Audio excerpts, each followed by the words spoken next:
Good evening,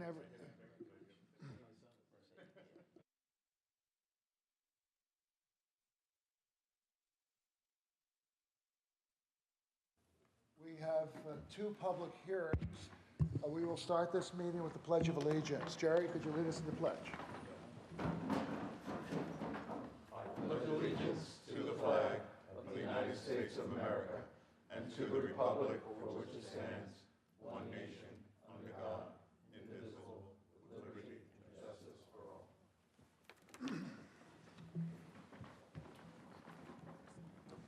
Thank you. Denise, could you take the attendance? Patrick Halpin. Present. Frank Santos. Julianne Nolan. Jerry O'Neill. Dan Truchin. Present. Ed Wynn. Juan Leon. Present. Brian Zatani. Matt Esposito.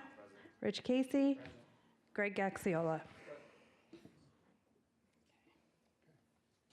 Our first public hearing. But before we begin, let me read this statement into the record.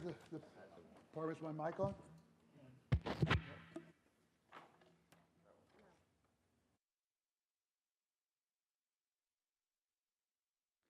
Hello? You're muting. Okay. It was so much easier a couple of years ago.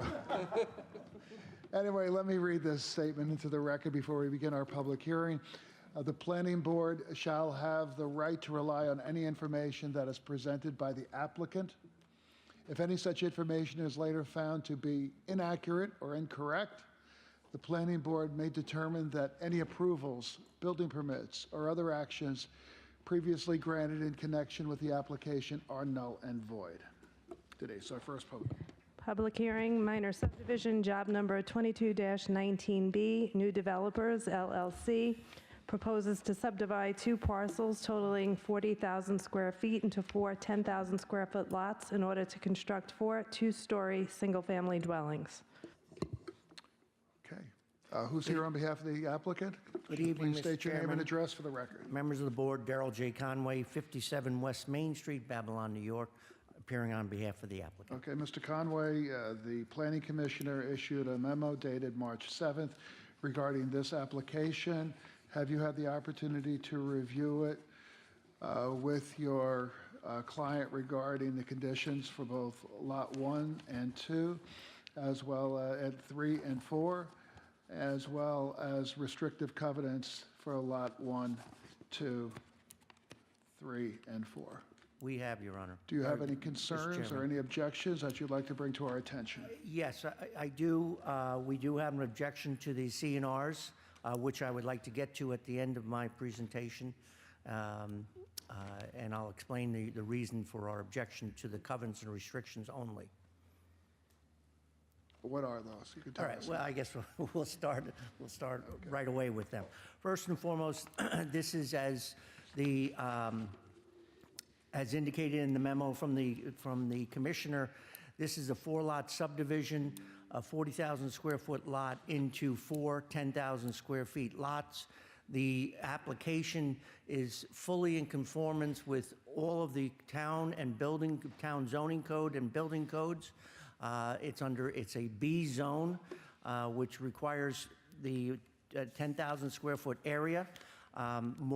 Just as importantly, the application also meets all the requirements for zoning requirements, including street frontage, front, rear, and side yard setbacks, and also building area coverage. It's very important to this board to understand we are not seeking any variances. We are complying with all code requirements. And the applicant consents to the conditions on every lot, lot 1, 2, 3, and 4. The objection that we have is for the covenants and restrictions that are being proposed, and that's what they are proposed restrictive covenants for each of the lots. These are boilerplate restrictions when a applicant comes before the Zoning Board of Appeals. They are requesting relief from the Zoning Board of Appeals, and in consideration, the applicant very often will give up other rights that they might have, such as no accessory apartments or second-story decks. We are not requesting any relief from the Zoning Board of Appeals. We're not requesting any variances. We are not requesting any relief from the Town of Babylon Building Department or Building Code or the Zoning Code. Therefore, these items that are recited in the restrictive covenants, now there are 5 of them that we will agree to, but the rest of them are not required by the town code. This has not been legislated by the town board. It is not required by the town building code. It is not required by the town zoning code. And I'll cut right to the chase. First and foremost, the parties have a right to comply with the town code. Just as you may be as a homeowner, you have a right to ask for an accessory apartment unless you waive that right. We are not, there is no reason for this application and the 4 homeowners that will become homeowners to have their rights under the town code to be waived. They're not asking for anything other than what the town requires. As I've wanted to say, if these individual lots literally were owned 20 years ago and came in and they were not owned under common ownership, they would have the right to walk into that building department across the hallway and file a building permit application and not have any of those restrictive covenants imposed that the commissioner is requesting. Therefore, we don't have to give away those rights. Furthermore, we're dealing with prospective homeowners. The commissioner is asking me to give away that homeowner's rights. One of the things that struck me, because I was at the site, I don't know if anybody's gone over there, but they're asking for no second-story decks. Do you know that the abutting owners have second-story decks? We are on the same size lot, and there is no reason why that owner should give up their right for a second-story deck. If you go there and you look on Fulton Street and you look to the to the south, there's a very nice home across the street. And right on the second story, the homeowner has built a second-story deck no bigger than maybe this table in front of me, where those homeowners come out and they have 2 chairs and they have a table, and maybe they go out and have coffee in the morning there or something of that nature. The lot abutting this parcel to the east certainly has another second-story deck. Again, we're not asking for any waiver of rights here from the town. We're building in conformance. There's no reason why that homeowner should be penalized merely because they're coming before this board on a subdivision that's required by the town law. We're required, because it's a 4-lot subdivision, to come before the planning board. They would normally not be imposed, they would not have the ability, the town building department could not impose these restrictions on a homeowner. There's no basis for it. They can turn around, certainly, such as if you look at number 13, the planting of the bamboo. That should be part, actually, of the conditions, because that is a town code. The height of the proposed home not to exceed 30 feet. That should be a condition. That is the town code. That's not a problem. The no further subdivision obviously would have to come back here to this board. You can't unilaterally go in and file a subdivision for a lot. So that's fine. Those 3, 12, 13, and 14 should be conditions. The no high ranch style homes. We're building brand new homes that are worth over $500,000. We're not going to rip them down and build a high ranch. So that's fine. First and foremost, by the way, there's no town code that says we can't build high ranch style homes in the town of Babylon. It's imposed. I understand that.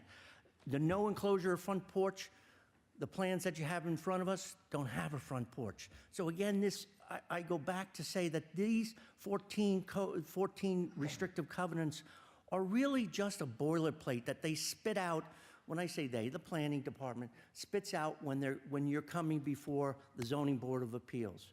And that's fine. And I would tell you that we do not want to be difficult. We generally, this builder builds throughout the town and at times has to go to the zoning board of appeals and would consent like that. Wouldn't have this discussion, but that's not what we're doing here. We are building 4 lots in full conformance of the building code, the zoning code. And therefore, the planning department can't just unilaterally say, and by the way, you have to adhere to these 14 restrictions. There's no enforcement. There's no basis. There's no legislation that requires this on any applicant. And there's no reason why that a future homeowner should waive their rights. As I said, they're literally across the street, that homeowner has a second-story deck. I buy it for $500,000 and I can't have a second-story deck? Why? Oh, the town didn't want a second-story deck. But many of these restrictions are also based upon that you're dealing with smaller lots and you're dealing with encroachments. We're not dealing with that. We are dealing with very large lots, 10,000 square feet. The second-story deck obviously would have to meet any encroachment requirement, any setback requirement. The no outdoor stairs to the second story. Who made that up? Because that's what it is. I've done a little bit of research and I've had some history here. There's no code that says there's no second story, that you can't have an outdoor stairs to a second story. And the no side yard decks, as I've already said, that this is across the street, they already have them. No further expansion of the dwelling. Why do I have to give up that right? I'm not asking for anything from this board other than as a buildable, as a matter of right. And if I have another 10 feet on the east side or the west side that this code says I can do, why should I give that up? And that is the reason why we can't agree to numbers 1, 2, 3, 4, 5, 6, 9, 10, 11. They're mirrored for each of the lots, so I mean, we don't have to worry about that. Yeah, Mr. Conway, excuse me. Mr. Casey? Hear you.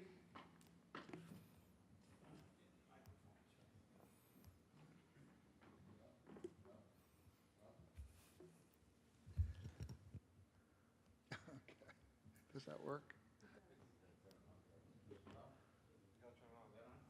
No. Okay. Come on up here. Yeah, Mr. Conway, I understand what you're saying. Use this and microphone so everybody can hear. I understand your points. The board is looking at most applications now for the subdivisions with the goal of enhancing and protecting the character of the neighborhood. So whether it's a condition or a covenant, I understand what you're saying, but perhaps you can address each one of these more specifically for the board. For example, covenant number 1, dwelling to be maintained as a single-family dwelling. That may be what the code requires and the zone sets forth there. So I don't understand why that is a problem other than an argument whether it's a condition or it doesn't need to be there. So, but if you could perhaps enumerate the reason for the objection to each one for the board, it might be helpful to everyone. Thank you, Mr. Casey. I appreciate that. You're welcome. And I will. The dwelling to be maintained as a single-family dwelling. This is obviously a rezone. You would require a rezone for that. The need for the applicant to reaffirm that. Again, I'm worried about the next owner. Will consent to number 1. So add that to number 7, 8, 12, 13, 14. Next is number 2, owner-occupied use only. I can't bind somebody who maybe bought it, they have a right to rent that house. They have a right, I can buy that house and rent it, or maybe they reload, maybe they have to be relocated under an employment situation. Maybe they are moving someplace else. So I do object to that because you're limiting again anybody that wants to buy this house. And Mr. Casey, I go back to that initial premise that if I came in with a single lot, none of this could be imposed by the town of Babylon. No accessory apartments. I think that the applicant should have a right, if they want to, abide by the accessory apartment rules. Of course, it's new construction. I don't know how many years you have to wait. I forget what the exact number. But if they do want to bring in an accessory apartment, they have a right under the town code to do that, and therefore they should have that right. I don't have any problem with this town board right here in this room passing that law, saying there's no accessory apartments from henceforth. Do you know, Mr. Conway, what the development pattern in the neighborhood is? Are there accessory apartments there? Is that normal? Are there basements that are finished? Are there second-story decks?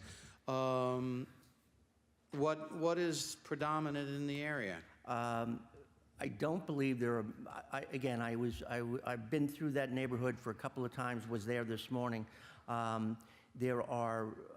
I don't believe there are many basements, but I don't want to give you a representation. I walked the area, I drove the area. I can tell you that there were decks. As to accessory apartments, I don't know. Hopefully it's a public record.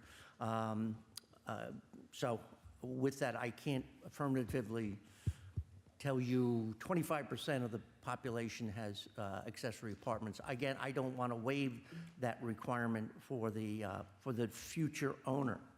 As to the second-story decks, I will say to you affirmatively, I saw 2 of them.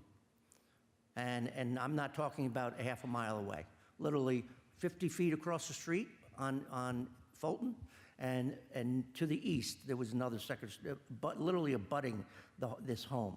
And then on Essex, across Essex, there was another second-story deck. And that second-story deck is not going to infringe upon somebody's rights. We're talking about substantial. If you look back, look back there, these lots are going to be bigger than a number of the lots in the neighborhood. And a second-story deck, if I wanted to, as a master suite, have a nice little deck to have coffee or do whatever in the afternoon, in the evening. I mean, isn't that my right as a homeowner? I'm not encroaching. I'm not asking for any relief from the town code. I come in to the building department. I'm 35 feet from the rear line, and I have a second-story deck. By building code, they have to issue that building permit to me. So I don't think that's right to impose. Again, these are boilerplates coming from the ZBA. So as to the no outdoor stairs to the second story, we'll consent to that. I feel like I'm whittling down my... All right, so number 5 is in. That's why we're having this discussion right now. Number 5 is in. We will also consent to number 6.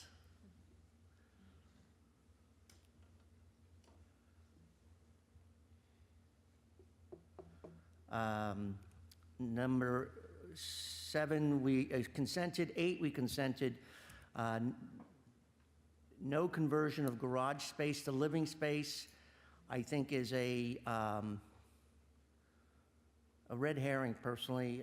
You see any people's garages, they've converted it to storage space, or they converted it to other things. This is going to be, I've gotten ahead of myself because I wanted to discuss these buildings. These dwellings are large items. We will get to the description of. We do want to come back to that, which is where you wanted to start. Okay, I'll finish up, Mr. Chairman. We won't consent.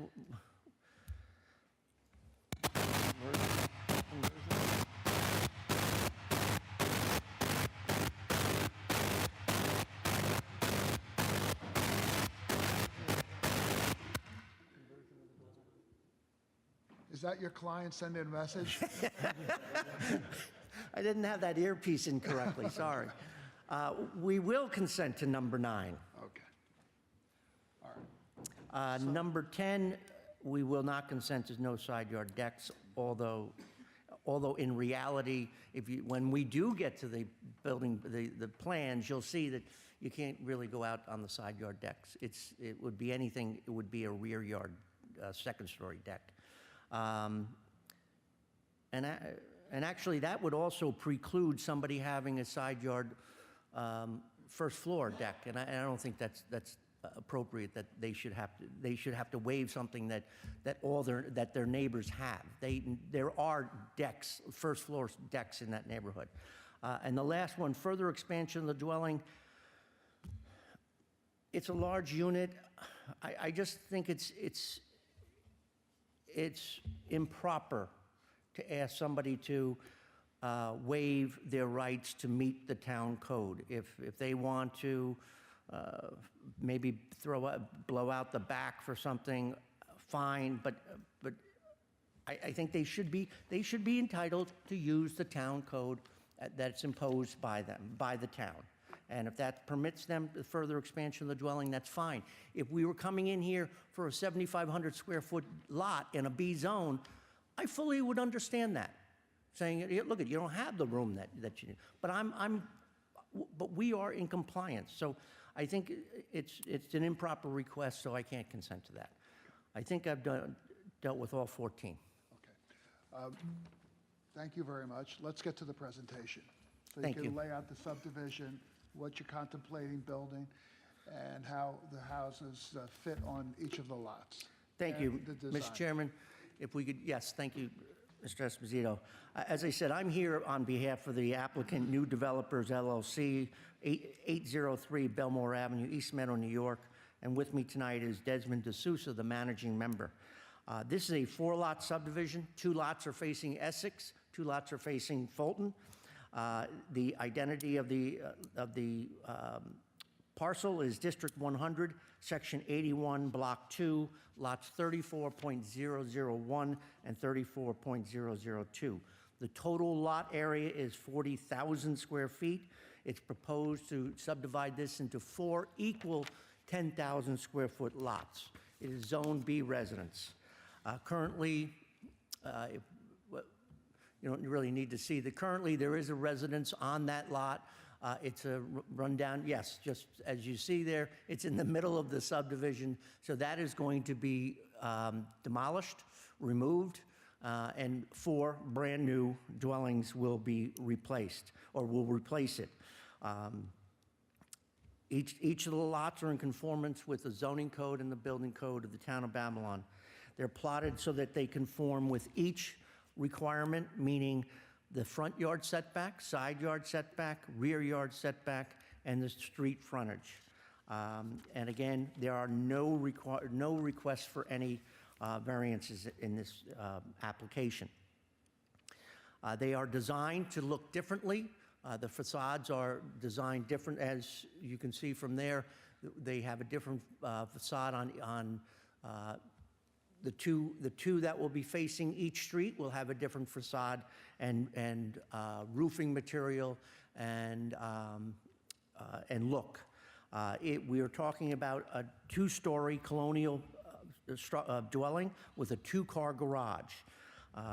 Now, which is very interesting, there are 5 bedrooms here.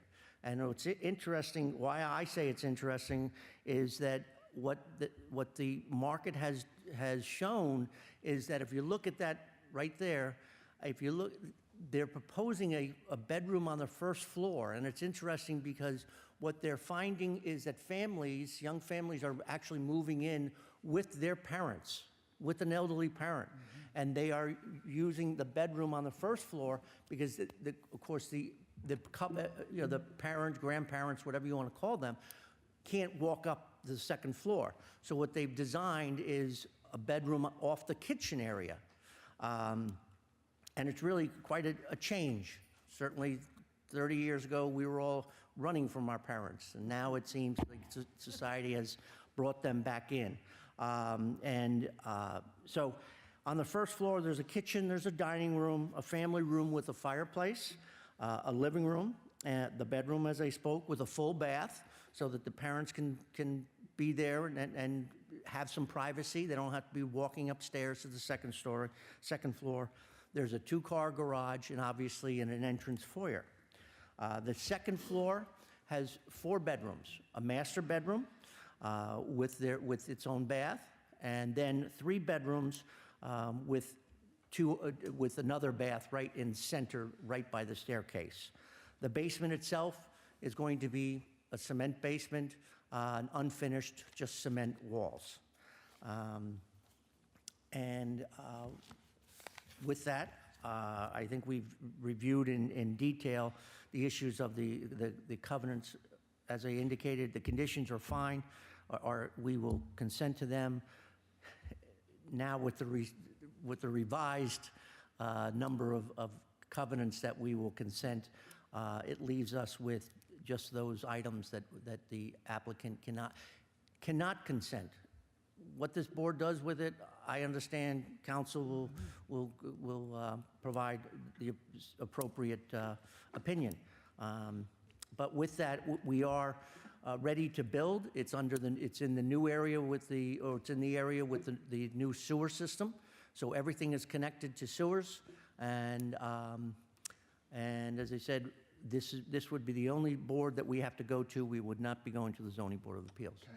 I'd be more than Are happy. you ready to take some questions? I am. Okay. Do any of the board members have any questions? Jerry? Good evening. Good evening. I have to tell you, I was very concerned about this application and your objections to the covenants. This is the first colonial house I've seen constructed that would flip very easily into a 2-story with an apartment on the first floor and an apartment on the second floor. You created a master bedroom on the first floor. You have a 2-car garage that could turn into 2 bedrooms.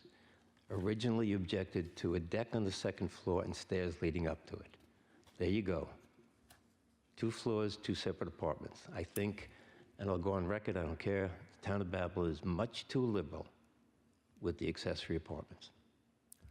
And I didn't say anything. and to say, to not have, that it can't, doesn't have to be owner-occupied, if you gave these owners the opportunity to convert this house to 2 apartments, and that it didn't have to be owner-occupied, means that there could be 2 apartments with people who don't own the house.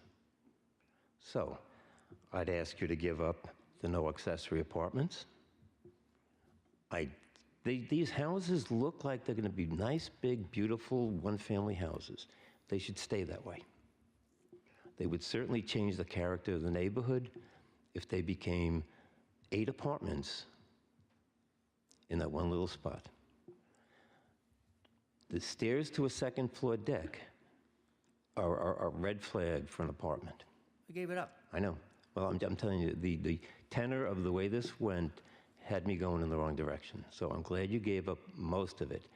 I'm just asking that it doesn't have an opportunity. I think the town may be going in the direction of not permitting as liberal an opportunity for accessory apartments, and I agree with that.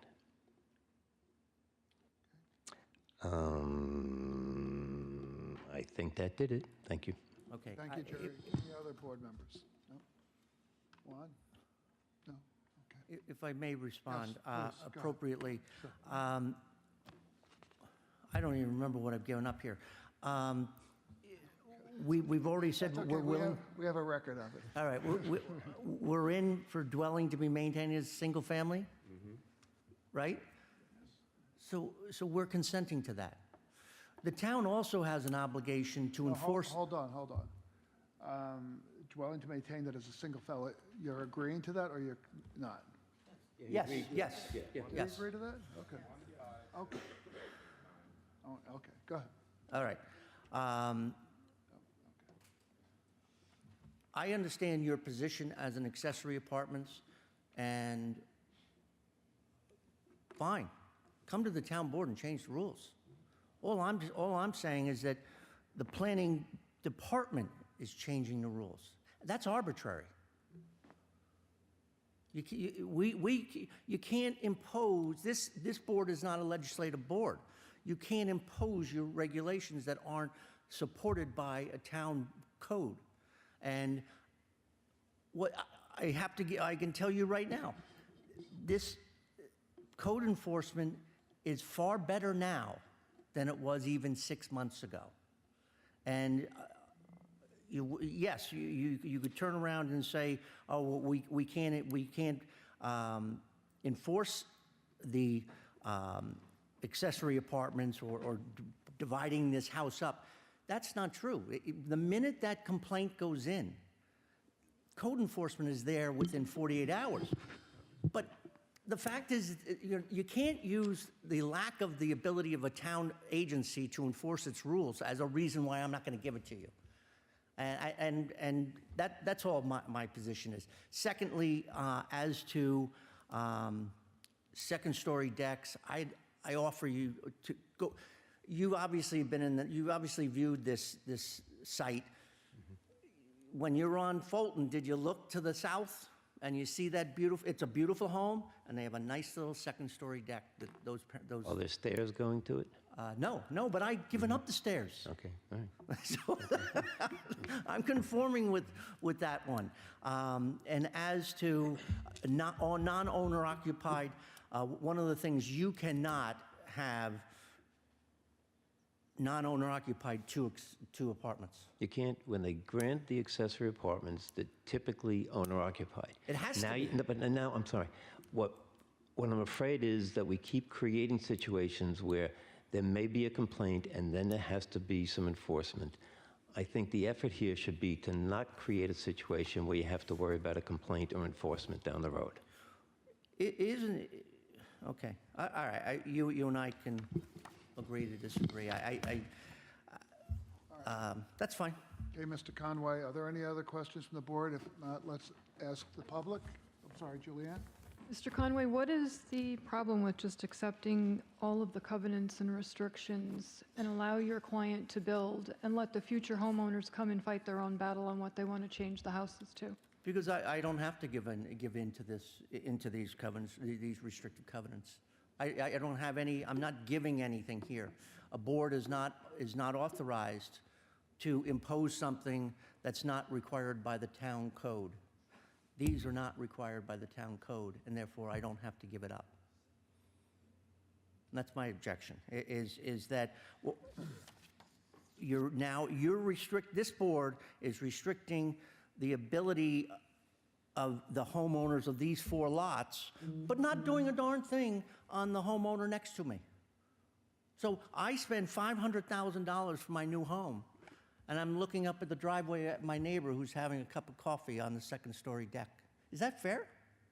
Well, perhaps they came and, pled their own case, and maybe neighbors don't have complaints against those homeowners. Maybe it's well-maintained. I don't know the situation. Nobody has complaints against these homes. They're not built. And there's no basis, there is no rule that says I can't have a second-story deck. So now I have to come, now you're putting the burden, this board is legislating that we're not going to allow second-story decks on a totally conforming lot. I'm not asking for any relief from this board, nor the zoning board. So you can't impose things unless you have a basis. Hey, Mr. Conway, we understand your point. Well, I was just answering your question. Do you want to follow up on that? No, okay. I think we want to hear from some of your neighbors. Sure. Thank you. Is there anyone here who'd like to address the board? Have you signed a card? Yes. Okay, come on up. Give the card to Matt. Thank you.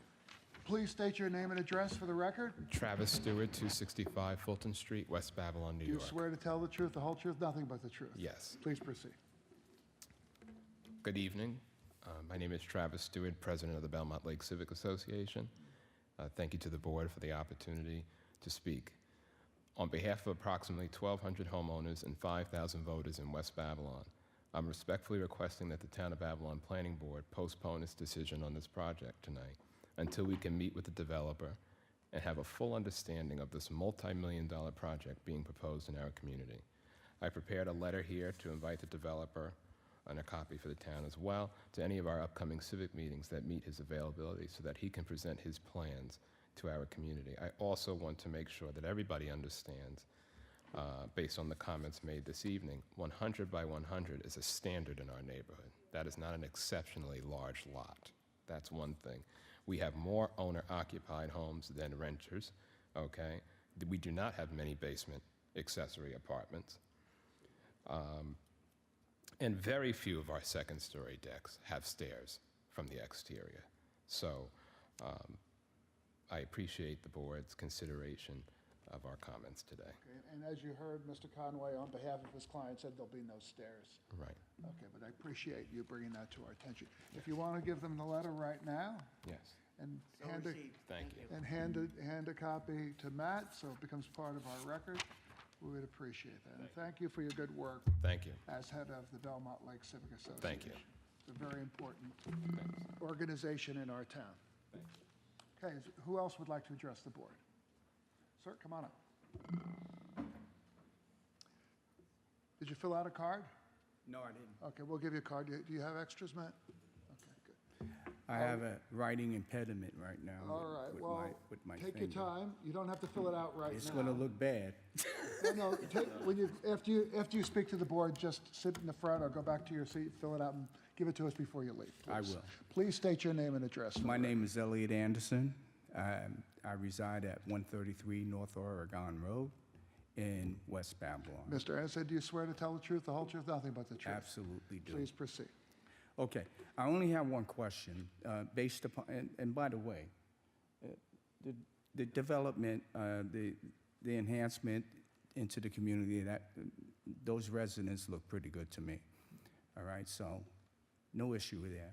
Okay. My issue is simply, okay, that when the developer builds the property and it's done, can the developer then decide to petition the town to transform that to a two-family or whatever? That's my question. Let me ask our counsel. Counsel, you heard can the developer petition the town to turn that into a two-family house? Or would that have to be a future owner? And if the covenant is agreed to, by the developer, you have it? Oh, you got it. There you go. Come on, stand up here so everybody can see it. A property owner can always make an application for a variance or a further subdivision or for other relief for that matter, but it would require an application coming back to this board or to the zoning board to do something more. In this particular case, besides the issues that are being discussed already in terms of the occupancy and the density and how many families are going to be capable of living here, further subdivision would be highly unlikely. Also, given the layout of this subdivision, you can see there's really no room to do any further development of the site. What the applicant is looking for is just to be able to enhance the dwellings that are being created, and the board is just concerned about the density and the number of families that may be capable of occupying this. So that may not be a straight yes or no answer for you, but that's what would be required, to do some further development of these properties. So based upon that, I agree with the town that there should be a covenant set forth, all right, to restrict, okay, that capability by the developer. Well, the applicant, I think, I lost track of the covenants that were either in and out, but I believe they have agreed to covenant and restriction number 12, which says no further subdivision. So what they're talking about is just enhancing each unit, whether it's an accessory apartment or a deck or other use or an expansion of the house, but not further subdivision. And Mr. Conway can confirm that again, and, you know, we'll hear from him. But we're discussing accessory apartments and other things that are within the dwelling. If I understand correctly, the town's concern was the ability to transform that property, and I agree with the town's concern. And Well- so what I'm saying is simple. The the discussion that the town had with the lawyer of the developer was in regards to the sale of the property to the owners that would buy the property and restrict them. Okay? And so I'm saying, fine. I go along with the rights of the owners of the property that buy the property to have that right. But I don't go along with the ability of the developer to be able to switch it, okay, before it's sold, and that's where I go with the town. Well, to be clear, there's no two-family homes permitted here. The ancillary uses that are being discussed would have to be approved and conform to requirements. So no two-family, but the property's going to be developed, and then whatever the rights are that remain will be transferred to any owners. But no two-family doesn't mean accessory apartment. That's what we're discussing tonight. Okay, I agree. I hear you. But that word that you just used, transfer, got a problem with me. And so I'm not going to take up any more of the board's time, No, we appreciate you coming. all right? We've heard you. As you heard, there were a lot of conditions that the owner of the property have agreed to. So we'll go over this all very carefully. Thank you, sir. But we appreciate you coming, and don't forget to give us that card. I will. But take your time writing it. I don't want you to hurt your Thank hand. you. All right, thank you very much. Is there anyone else that would like to address the board? No? Okay.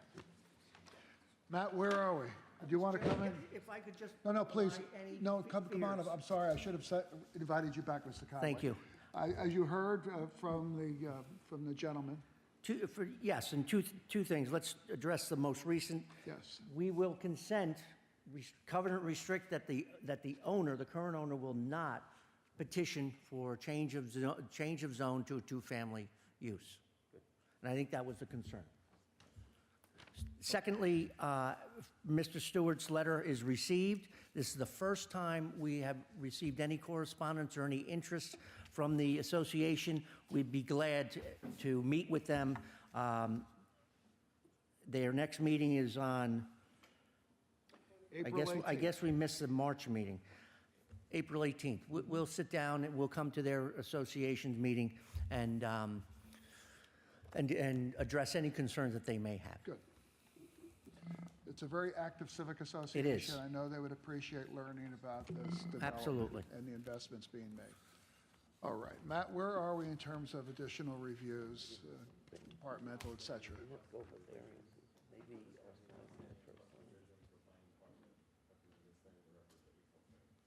Well, there's going to be a community meeting on the 18th of April. So why don't we keep the record open beyond that community meeting? I know we've got April 24th. Okay, so we're going to keep the record open until April 24th. Mr. Chairman, I started giving up a lot of things here. Do you have any record to indicate what I gave up on the covenants restrictions? Okay. Yep. Yes. All right, could you tell me? Okay. Okay, all right, hold on. We have to have a motion to keep the record open to April 24th. Motion by Jerry. Motion. Second by Ed. Second. All in favor? Aye. Approved. Why don't you go right over there Okay. and take 2 minutes, or Matt, you'll write it out and give it to Mr. Conway? I mean, we can go. Okay, You he's got working on it right. Okay, thank you very much. Thank you very much, thank you for Members of the coming. board, Mr. Chairman, thank you very much. Thank Have a you. good evening. Those are the only ones I'm objecting to. I consent to everything else. Thank you very much. All right, thank you. We have our next Public hearing? Public hearing, site plan review, job number 22-53A, Deer Park LLC. Proposes interior alterations to an existing retail tenant space for a change of use to a Summit Health Pediatric Medical Office, along with associated site improvements.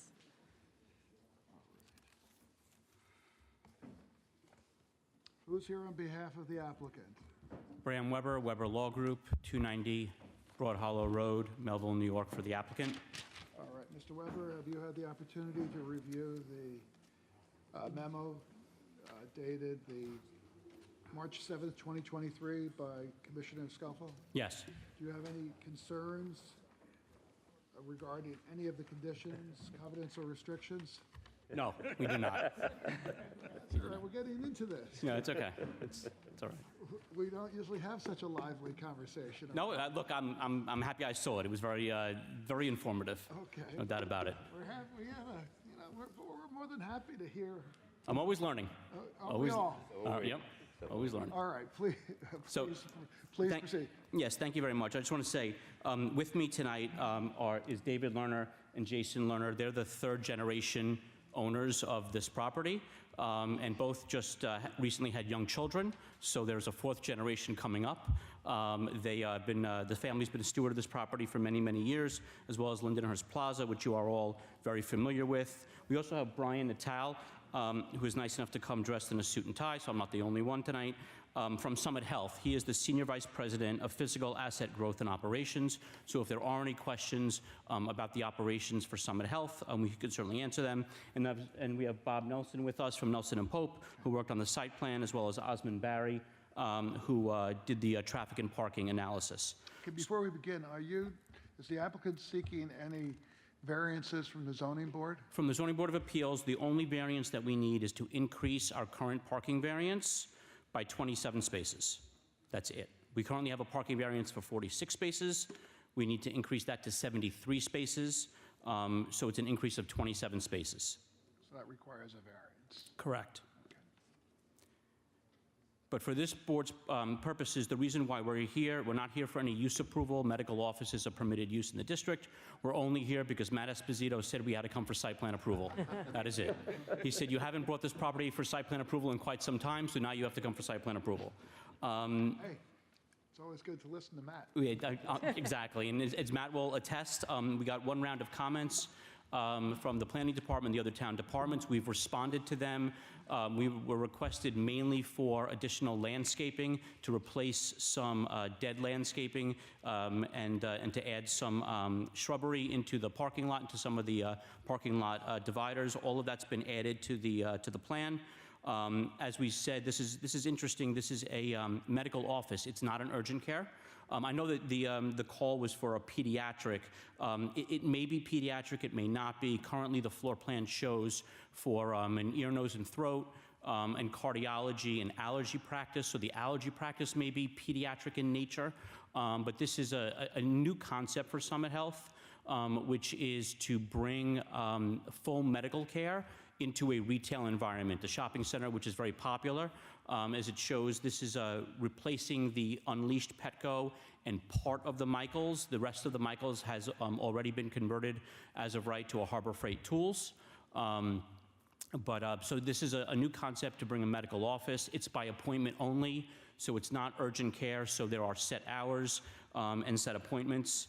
And ultimately, the center is good for service of the community. It has a restaurant, it has the Dollar Tree retail, it has the Italian market, and now it'll have medical office. So really, it's somewhere that that the community does come to quite often. Of course, as you likely know, this property provides overflow parking for the church. The medical office will be closed on Sundays when the church uses some of the parking. It's far away from where this storefront would be, but nonetheless, it's a shopping center that serves the community well. And again, we're here just for site plan approval, and I believe have addressed all the site plan issues and questions and concerns raised by the planning department. Okay. Do you want to walk us through, do we have a layout of what the plantings and it will look like? Okay, here we go. Let's go to the to the actual Things the landscape. the landscaping and also what the building will look like, or that part of it anyway. You just had that up.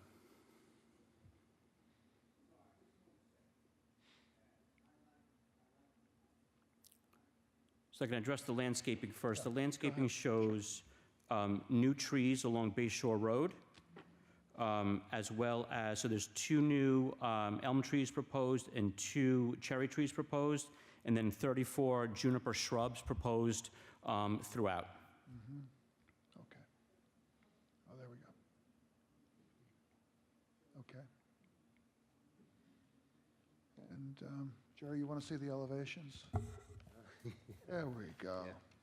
No, I Okay, looked at it. Let's start with the back. Now, Jerry always starts with the back. That's fine. Well, we have the side. Okay. I'm only kidding. Describe whatever you want to describe.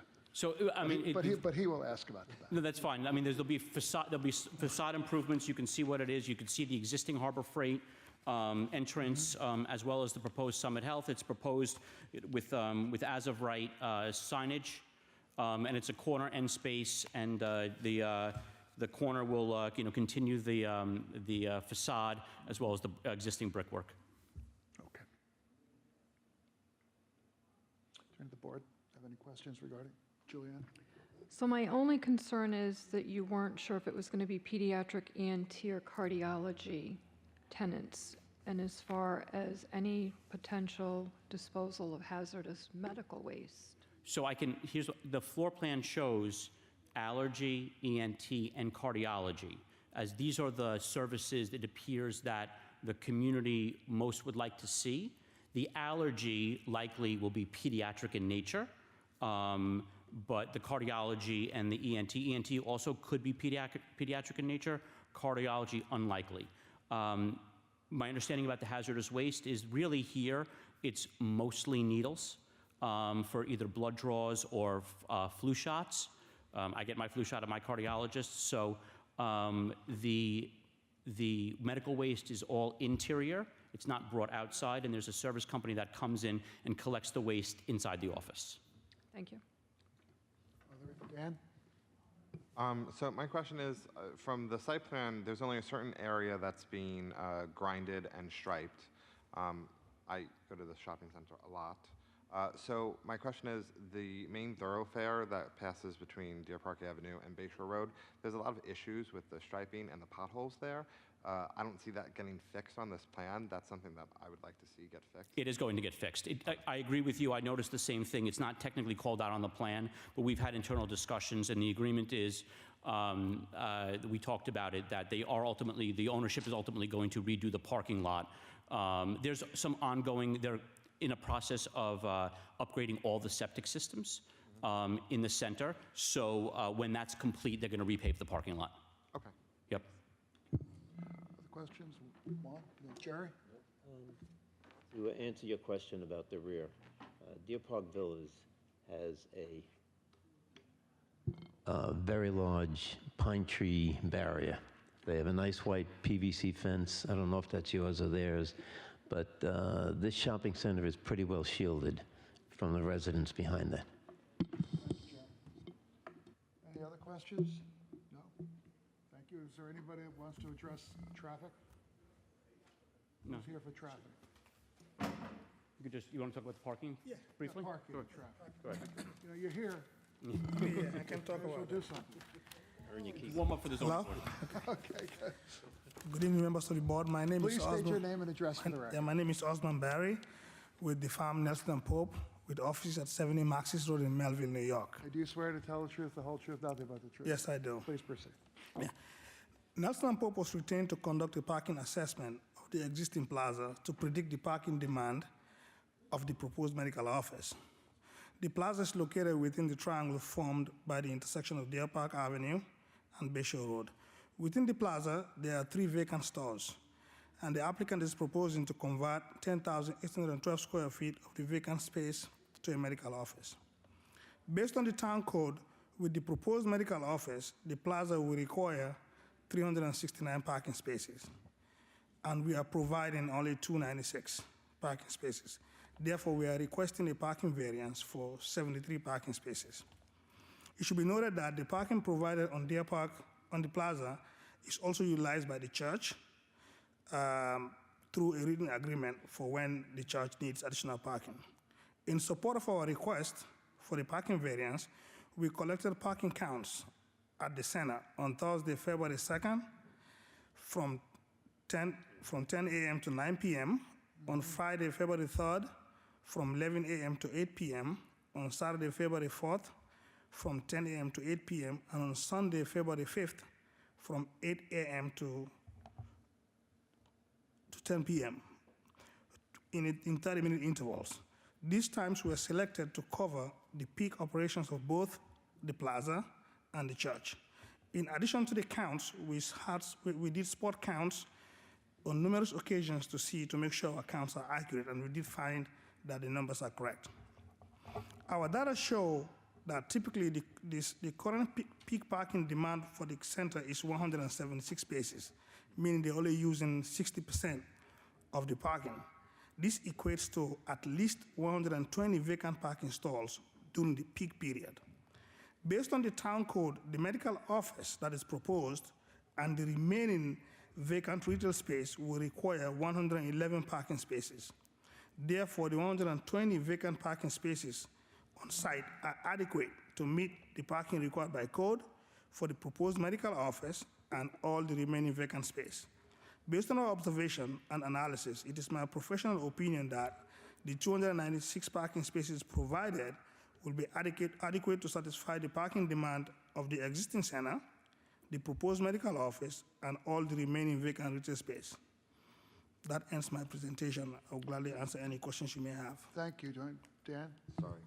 So, do we know the hours of operations for the actual medical use? Yeah. Mr. Weber, the hours of operation? The hours of operation, so right now, again, proposed are 7 to 7, Monday through Friday, Saturday 8 to 1, and Sunday closed. Okay. And then I notice on the site plan, there's parking on the rear side of the building. I've never actually been on that side of the building. So is there going to be expectations for the employees of the medical center to park on the back side?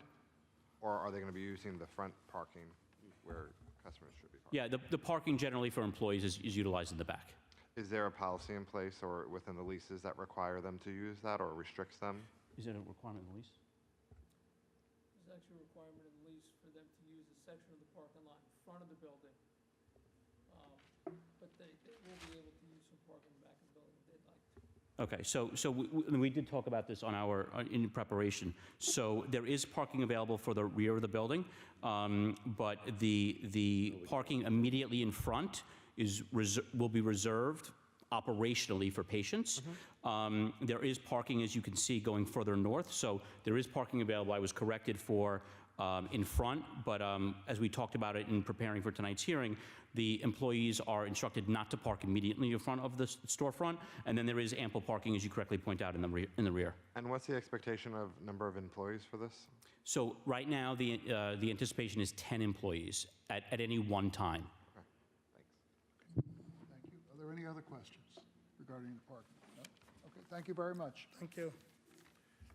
Thank you. Okay. Is there anyone, is that it for your presentation? That's it. It's all us. Okay. Is there anyone from the public who's here to like to address the board regarding this application? No. Okay. Matt, where are we?